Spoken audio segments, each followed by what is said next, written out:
आपण पाहत आहात स्वराज्य न्यूज. सत्य हेच जे तुमच्या समोर.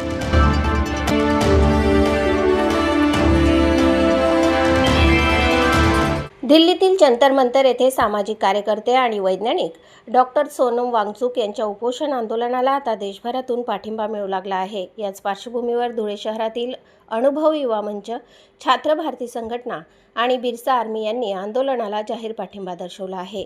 विविध जनहिताच्या मागण्यांसाठी सुरू असलेल्या या आंदोलनाला विद्यार्थी आणि युवक संघटनांनी पाठिंबा देत शिक्षण व्यवस्थेवरील त्रुटींवर आवाज उठवला.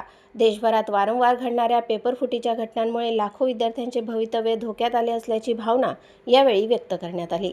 विशेषतः नीटसारख्या महत्त्वाच्या परीक्षातील गैरव्यवहारांमुळे विद्यार्थ्यांचा शिक्षण व्यवस्थेवरील विश्वास कमी होत असल्याचे सांगण्यात आले.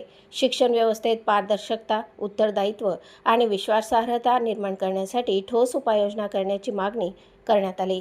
केंद्र सरकारने डॉक्टर सोनम वांगचुक यांच्या मागण्यांची तातडीने दखल घ्यावी, त्यांच्याशी सकारात्मक चर्चा करावी आणि त्यांच्या आरोग्याची योग्य काळजी घ्यावी अशी मागणी करण्यात आली. तसेच शिक्षण क्षेत्रातील प्रश्नांवर ठोस निर्णय घेण्याची आवश्यकता असल्याचेही उपस्थितांनी नमूद केले.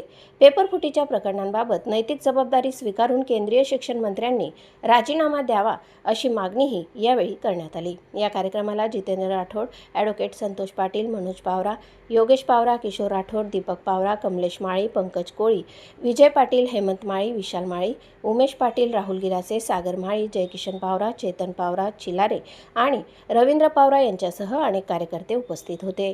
प्रतिनिधी गोकुळ देवरे आणि वृत्तनिवेदिका सीमा पाटीलसह स्वराज्य न्यूज, धुळे.